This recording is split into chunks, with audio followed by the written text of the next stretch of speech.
Tudo bem, pessoal? Hoje comentário sobre Elise Tom, documentário dirigido por Roberto de Oliveira, que estreou nos cinemas brasileiros e que eu tive uma experiência muito curiosa na sala de cinema, porque tradicionalmente rolam os créditos, o pessoal começa a ir embora, e nesse caso aqui, pelo menos na sessão que eu estava, quando eu assisti em Porto Alegre, todo mundo continuou na sala de cinema, todo mundo ficou até o crédito final, porque as canções, elas não são boas, as canções são maravilhosas e esse registro aqui é um registro inesquecível. O poder da música é realmente extraordinário, Elis, Tom Jobim, e eu sempre digo o seguinte, que quando você vai mexer com música e vai fazer um documentário musical, olha, é muito difícil errar a mão, mas é muito difícil quando você tem uma base forte, uma base que ela chama atenção e ganha destaque. Especialmente aqui nesse caso que você fala de dois grandes ícones da música brasileira, duas pessoas que têm carreiras realmente marcantes e que têm uma trajetória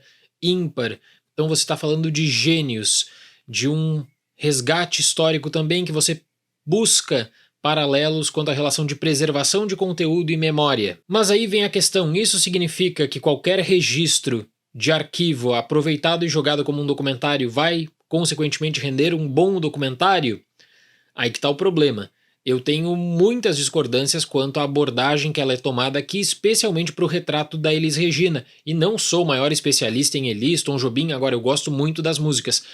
Nesse sentido, por mais que exista uma base de entrevistas e uma noção de legado, discussão com amigos, família, a projeção da carreira internacional, especialmente para o caso da Elis, acabou me incomodando bastante. O grande diferencial da produção é o acesso aos registros em 16mm que mostram os bastidores de Elise Tom, o disco de 1974 que recebeu aclamação e logo se tornou um dos mais importantes da música brasileira. Algumas considerações iniciais, um registro de 1974 desse álbum histórico, marcante de dois ícones da música, como eu falei, e um registro que ele busca muito mais aquela questão pessoal como se estivesse no making of.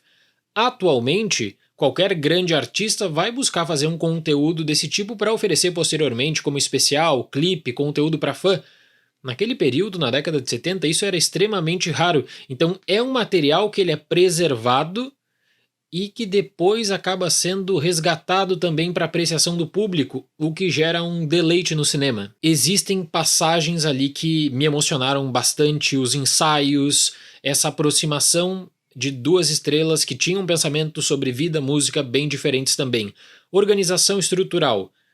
Carreira, vida de Tom Jobim, um resumo, carreira, vida de Elis Regina, um resumo para depois essa união e toda uma discussão intercalada que não segue uma linha cronológica quanto a acontecimentos, então existe até uma abordagem quanto ao contexto da ditadura e sobre essa tentativa de expansão internacional. Mas eu não tenho dúvida alguma de que esse filme ele é muito mais feliz ao retratar o Tom Jobim do que propriamente Elis Regina. Vamos começar pelo Tom.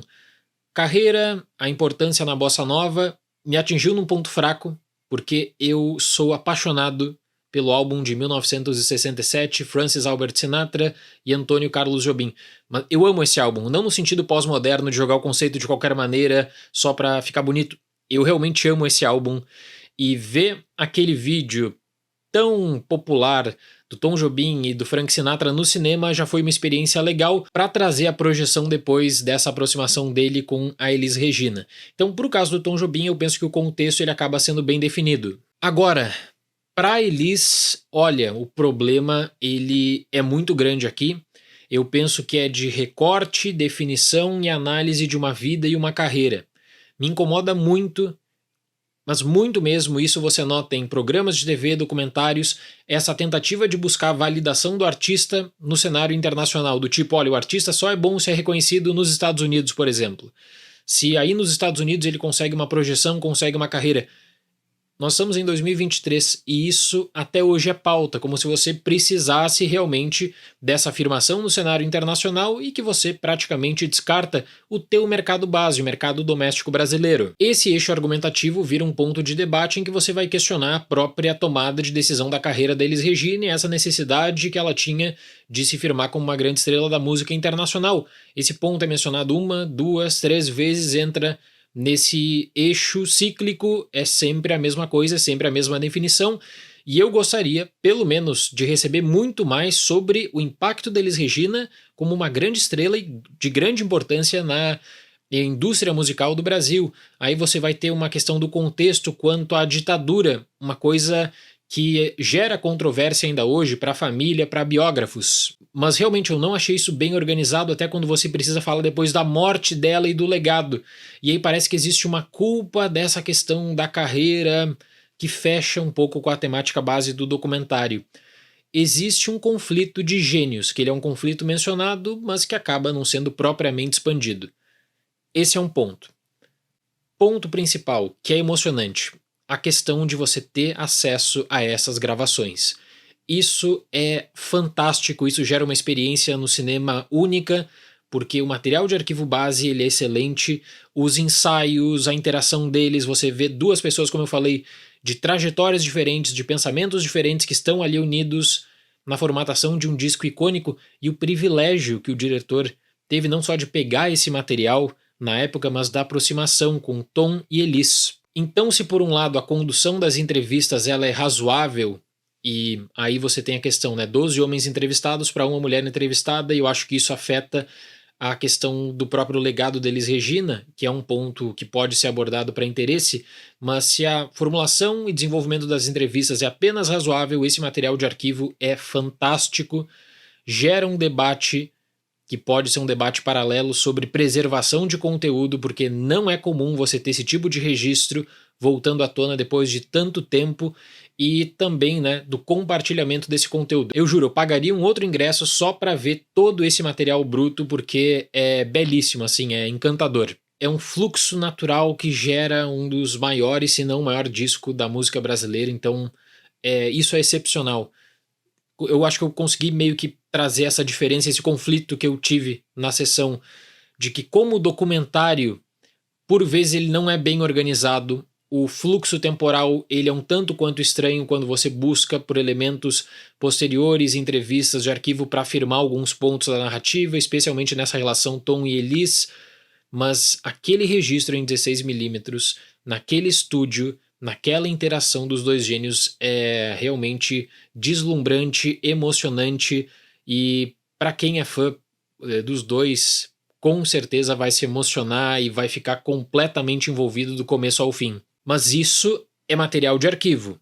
Uma coisa é ter esse material de arquivo, outra coisa é fazer um bom tratamento desse material de arquivo, e aí para o tratamento que gera a maior controvérsia de todas nesse projeto, que ainda assim ele merece destaque por essa questão da preservação, do compartilhamento e de trazer, né, esse registro que é tão bonito, e é um registro que vem com aquela trilha tão potente que envolve a sala de cinema. Eu realmente, assim, se você for ficar só pela música, é extraordinário, vale a recomendação. Se você for pegar como base de documentário, aí eu acho que vale problematizar mais sobre a questão de tratamento dos ícones.